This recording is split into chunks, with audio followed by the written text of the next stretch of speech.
അന്യപ്രേക്ഷകർക്ക് നമസ്കാരം. വിദേശത്ത് നിന്ന് നമ്മുടെ രാജ്യത്തേക്ക് പണം കൊണ്ടുവരുന്നതുമായി ബന്ധപ്പെട്ടുള്ള FCRA act, foreign contribution regulation ആക്ടിൽ ഒരു നിയമ ഭേദഗതിക്ക് നമ്മുടെ കേന്ദ്ര സർക്കാർ തയ്യാറായി കഴിഞ്ഞ ദിവസം പാർലമെന്റിൽ ബില്ല് കൊണ്ടുവന്ന സമയത്തേക്ക് എന്തൊക്കെ ബഹള നമ്മുടെ കേരളത്തിൽ, മറ്റൊരു സ്ഥലത്തില്ല.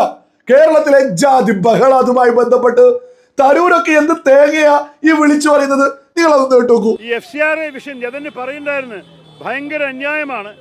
ഒരു സർക്കാരിന് നമ്മളുടെ ന്യൂനപക്ഷി ചർച്ചുകളും പള്ളികളും സ്ഥാപിച്ച ആസ്പത്രി, സ്കൂള്, ഓർഫനേജ്, ഇതിനെയൊക്കെ അവരെ ഏറ്റെടുക്കാൻ എന്ത് അവകാശമാണ്? എങ്ങനെയാണ് അവർക്ക് അങ്ങനെ ഒരു അഹങ്കാരം കാണിക്കാൻ സാധിക്കുക? ഇതിനെ ഡീറ്റെയിൽഡായി പഠിക്കണമെന്ന് പറഞ്ഞ് ഞാൻ അഭ്യർത്ഥിക്കുന്ന ഒരു കമ്മിറ്റിക്ക് അയച്ചു കൊടുത്ത് പഠിക്കൂ, അപകടങ്ങൾ മനസ്സിലാക്കൂ, എന്നിട്ട് ഈ ബില്ലിനെ നിർത്തൂ. എൻ്റെ എതിർപ്പിന് ഞാൻ സാമൂഹ്യ മാധ്യമയിലും അറിയിച്ചിട്ടുണ്ട്. എൻ്റെ കോൺഗ്രസ് MP-മാരുടെ ഗ്രൂപ്പിൽ ഇട്ടിട്ടുണ്ട്. എല്ലാ ആർഗ്യുമെന്റും അതിനെതിരെ അവരുടെ ആർഗ്യുമെന്റ് ഉപയോഗിക്കട്ടെ എന്നാണ് എൻ്റെ വിശ്വാസം. നിങ്ങൾ കേട്ടില്ലേ? സാധാരണ ഈ ശശി തരൂരൊക്കെ ഒരു നിലവാരത്തിൽ മറുപടി പറയാറുണ്ടായിരുന്നു. ഈ FCRAക്കൊക്കെ എന്തിനാണ് തരൂരൊക്കെ ഇങ്ങനെ എതിർക്കുന്നത്? അല്ല, കോൺഗ്രസിൽ എന്തെങ്കിലും ഒരു സ്ഥാനം ലഭിച്ച് കോൺഗ്രസ്സുകാരൊന്ന് കൂട്ടിപ്പിടിച്ച് എന്തെങ്കിലും പ്രോഗ്രാമിന് വിളിക്കണമെങ്കിൽ ഈ ജാതി പ്രീണനം നടത്തിയേ സാധിക്കോ? ലളിതമായ ചോദ്യ. എന്തിന് ഈ FCRAയുമായി ബന്ധപ്പെട്ട് ഓരോ മലയാളിയും ആദ്യം തന്നെ ഒരു കാര്യം തിരിച്ചറിയണോ? ഒരു മതത്തിനും പ്രത്യേകമായിട്ട് ഒരു ആനുകൂല്യമില്ല. എല്ലാ ആളുകൾക്കും ഒരേപോലെയാണ് പുതുതായിട്ട് വരുന്ന ഈ പറയുന്ന നിയമ ഭേദഗതി വരുത്തുന്നത്. ഏതെങ്കിലും ഒരു മതത്തിനോ ജാതിക്കോ ഒന്നിനും ഒരു ആനുകൂല്യമില്ല. രാജ്യ സുരക്ഷ അത് മാത്രം ഉയർത്തിപ്പിടിച്ചുകൊണ്ടാ ഈ FCRAക്ക് ഇതുപോലൊരു മാറ്റം വരുത്തുന്നതൊക്കെ സകലരും തിരിച്ചറിയേണ്ട ഒരു പ്രധാനപ്പെട്ട വിഷയം എന്ന് പറയുന്നത്, വർഷത്തിലും 22,000 കോടി രൂപ നമ്മുടെ രാജ്യത്തേക്ക് 16,000 സ്ഥാപനങ്ങളിലേക്ക് എത്തുന്നുണ്ട്. ഇത്തരം സ്ഥാപനങ്ങളൊക്കെ ഏതിനാണ് ഈ പണം ചിലവഴിക്കുന്നത് എന്നൊക്കെ കൃത്യമായിട്ട് നോക്കേണ്ടത് കേന്ദ്ര സർക്കാരിന്റെ ഉത്തരവാദിത്തം തന്നെയല്ലേ? ഇതൊക്കെ അങ്ങ് തുറന്നു വിട്ടാൽ എന്തായിരിക്കും ഒരു 5-10 വർഷം കഴിയുമ്പോൾ നമ്മുടെ രാജ്യത്തിന്റെ അവസ്ഥ? രാജ്യത്ത് മറ്റ് സംവിധാനങ്ങൾ ഉയർന്നു വരും. കോടിക്കണക്കിന് രൂപ ഇങ്ങനെ എത്തിക്കൊണ്ടേയിരുന്നാല് ഇതൊന്നും ഉണ്ടാവാതിരിക്കാനും നാട്ടിൽ സമാധാനം ഉണ്ടാവാനൊക്കെയാണ് കൃത്യമായിട്ട് ഇത്തരത്തിലുള്ള ഒരു നിയമമൊക്കെ കൊണ്ടുവരുന്നത്. ഇതിൽ ഏതെങ്കിലും ഒരു ഓരോ ആളുകളും തിരിച്ചറിയും, ഹിന്ദു ട്രസ്റ്റുകളും സ്ഥാപനങ്ങളുമാണ് ഈ രാജ്യത്ത് ഏറ്റവും കൂടുതൽ കോടിക്കണക്കിന് രൂപ വാങ്ങുന്നത്. ഇവിടെ ഇപ്പൊ സഭയുമായി ബന്ധപ്പെട്ട ആളുകളെ മാത്രമേ ഈ കോൺഗ്രസ് ഒക്കെ ഈ തരൂര് പോലും പിരികേറ്റിങ്ങാനി രംഗത്തിറക്കുന്നത്. എന്നിട്ട് ക്രിസ്ത്യൻ സഭ ഈ രീതിയിൽ യഥാർത്ഥത്തിൽ ഓരോ മലയാളിയും തിരിച്ചറിയേണ്ട കുറച്ച് കാര്യങ്ങളുണ്ട്. ക്രിസ്ത്യാനികൾ എത്രത്തോളം NDA അനുകൂലിക്കുന്നു, BJPയിൽ എത്ര MLA, എത്ര മന്ത്രിമാര്, എത്ര മുഖ്യമന്ത്രി, നമുക്ക് ആ കണക്കൊക്കെ തന്നെ എടുത്ത് മുന്നോട്ട് വെക്കാം. അതിനു മുമ്പ് ഇതുമായി ബന്ധപ്പെട്ട് PC ജോർജ് ഒരു 1.5 മറുപടി പറയുന്നുണ്ട്. നിങ്ങൾ അതൊന്ന് കേട്ടോക്കൂ. എത്രമാര് പറയുന്നിടത്തുള്ള വോട്ടുണ്ടെങ്കിൽ പിന്നെ എന്ത് എളുപ്പമായിരുന്നു? കോൺഗ്രസ് എങ്ങനെ പിന്നെ പിണറായി വിജയൻ ഇവിടെ ഭരിച്ചത്? അപ്പം പിതാക്കന്മാരെല്ലാം കൂടെ കോൺഗ്രസിന് കൊടുത്ത് കൂടുതൽ കിട്ടിയോ വോട്ട്? അങ്ങനെ കുറേ പിതാക്കന്മാരുണ്ട്. എന്ത് ഉളത്തരം പറഞ്ഞു നടക്കുന്ന പിതാക്കന്മാർ. രാഷ്ട്രീയം BJP എന്ന് പറഞ്ഞാൽ ഒരുമാതിരി ഹാലിളകുന്നത്. എനിക്ക് തലയ്ക്ക് സ്ഥിരമില്ലാഞ്ഞിട്ടാണ് എൻ്റെ അഭിപ്രായം. നീ ഇത് തന്നെ കൊടുത്തേരെ കേട്ടോ. പുതിയ നിയമ ഭേദഗതി ആർക്കും ആശങ്കപ്പെടേണ്ട കാര്യമില്ല എന്നാണ് PC ജോർജ്. ആശങ്ക ആർക്കും ആവശ്യമില്ല. കേരളത്തിൽ ഈ ക്രിസ്ത്യാനി നമ്മൾ ഇവിടെ കിടന്ന് ചാടുന്നവരെ എത്ര ഉണ്ടെന്നറിയാം. ഞാൻ ഉൾപ്പെടെ ക്രിസ്ത്യാനി ഇന്ത്യ രാജ്യത്ത് 2.5% എന്നത്തെയാണ് കിടന്ന് ചാടുന്നത്. BJPയുടെ മാന്യത കൊണ്ടല്ലേ അവരെ ചുവന്നുകൊണ്ട് നടക്കുന്നത്. ഇത്രയും കൂടുതൽ ക്രിസ്ത്യാനി അംഗീകരിച്ച ഒരു രാഷ്ട്രീയ പാർട്ടി ഉണ്ടായിട്ടുണ്ടോ? കോൺഗ്രസ് ഭരിച്ചു പോലും ഇത്തരം ക്രിസ്ത്യാനി മുഖ്യമന്ത്രി ഉണ്ടായിട്ടുണ്ടോ? വ്യക്തമായ ചോദ്യമാണ് PC ജോർജ് ഉയർത്തിയിട്ടുള്ളത്. എത്ര MLA-മാർ NDAയുടെ ഭാഗമായിട്ട് രാജ്യത്തുണ്ട് എന്ന് അറിയോ? 234 ക്രിസ്ത്യൻ MLA-മാര് NDAയുടെ ഭാഗമായിട്ട് ഇന്ന് രാജ്യത്ത് MLA-മാരായിട്ട് മുന്നോട്ട് പോകുന്നുണ്ട്. 84 മന്ത്രിമാര് ഇന്ന് രാജ്യത്തെ NDAയുടെ ഭാഗമായിട്ടുണ്ട്. 3 മുഖ്യമന്ത്രിമാരെ, ക്രിസ്ത്യൻ മുഖ്യമന്ത്രിമാര്, 3 ആളുകള് ഇന്ന് രാജ്യത്ത് NDAയുടെ ഭാഗമായിട്ട് മുന്നോട്ട് പോകുന്നുണ്ട്. ഇത്തരത്തിലാണ് BJP ക്രിസ്ത്യൻ സമൂഹത്തെ ക്രിസ്ത്യൻ മതവുമായി ബന്ധപ്പെട്ട് ചേർത്ത് പിടിച്ച് മുന്നോട്ട് പോകുന്നത്.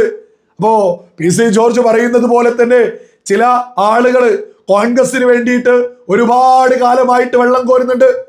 അത്തരം ആളുകളോടല്ല ഇതൊന്നും പറയുന്നത്. അല്ലാത്ത വിവേകമുള്ള ആളുകൾ ഈ യാഥാർത്ഥ്യമൊക്കെ തന്നെ തിരിച്ചറിയുന്നുണ്ട്. രാജ്യത്തെ മൈക്രോ ന്യൂനപക്ഷമാണ് ഈ പറയുന്ന ക്രിസ്ത്യൻ മതം. ഈ ക്രിസ്ത്യൻ മതവുമായി ബന്ധപ്പെട്ട് പോലും എത്രത്തോളം വലിയ പരിഗണനയാണ് രാജ്യത്ത് BJP NDA ഉയർത്തിപ്പിടിക്കുന്നത്.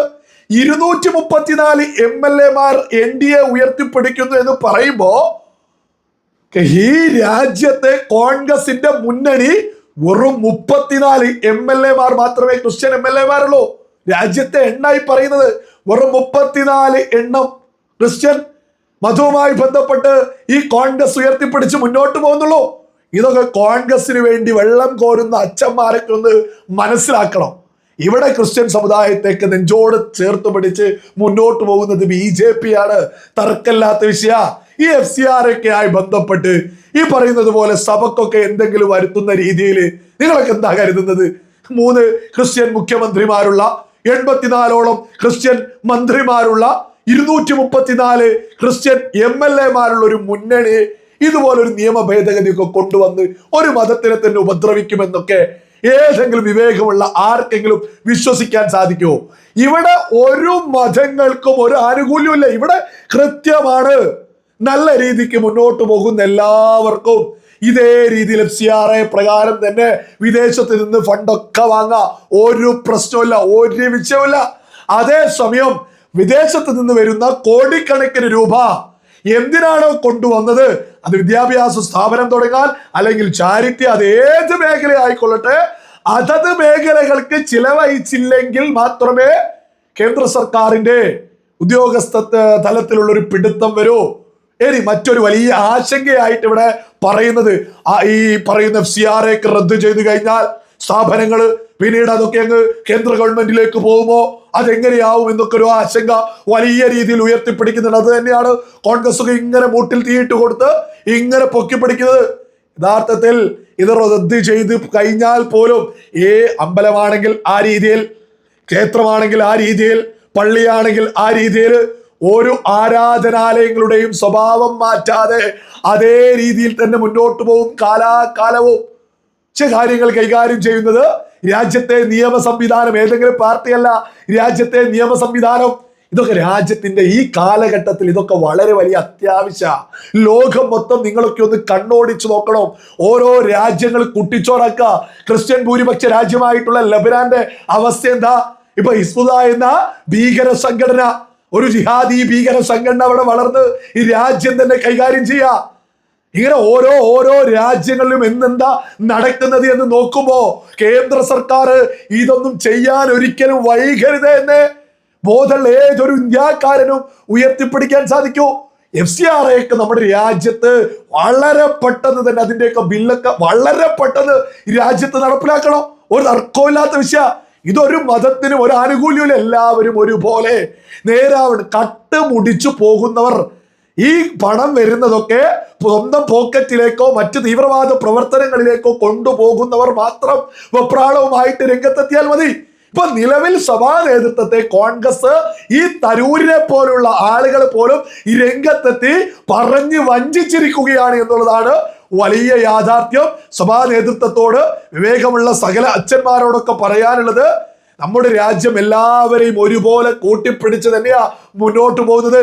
നമ്മുടെ രാജ്യത്തെ നമ്മുടെ സമാധാനത്തിന് വേണ്ടിയാണ് ഇതുപോലെയുള്ള സംവിധാനങ്ങളൊക്കെ രാജ്യത്ത് ചെയ്യുന്നത് എന്ന് വിവേകമുള്ള സകല ആളുകളും തിരിച്ചറിയാ.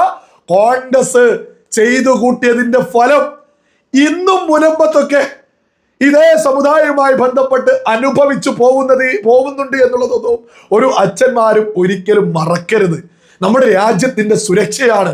ലോകം മൊത്തം തീവ്രവാദവും ഭീകരവാദവും, ഗൾഫ് രാജ്യങ്ങളിൽ പോലും സമാധാനമല്ല. ഇറാൻ എന്ന രാജ്യത്ത് നിന്ന് ആക്രമണ, ഇതുപോലുള്ള പല രീതിയിലുള്ള നിയന്ത്രണങ്ങളില്ലാത്ത രീതിയിൽ ഭീകരവാദികളൊക്കെ പല രീതിയിൽ വളർന്നിട്ടാ. ഇതൊക്കെ നമ്മുടെ രാജ്യത്ത് നമുക്ക് സമാധാനം വേണം. വിദേശ ഫണ്ട് എത്തുന്നതിൽ കൃത്യമായ രേഖകൾ വേണം. അതിനനുസരിച്ചൊക്കെ മുന്നോട്ട് പോകുന്നതിന് മാത്രമേ ബോധമുള്ള ഏതൊരു ക്രിസ്ത്യാനി ആയിക്കൊള്ളട്ടെ, മുസൽമാൻ ആയിക്കൊള്ളട്ടെ, ഹിന്ദു ആയിക്കൊള്ളട്ടെ, ഏതൊരു ഈ രാജ്യത്തെ പൗരനും പിന്തുണയ്ക്കും. ഇത് കേന്ദ്ര സർക്കാരിന് കൈയടിക്കുക എന്നല്ലാതെ ഇതിനൊക്കെ എതിരെ നിൽക്കുന്നവരൊക്കെ ഈ രാജ്യത്തിനെതിരെ തന്നെയാണോ പ്രവർത്തിക്കാൻ ഉദ്ദേശിക്കുന്നത്?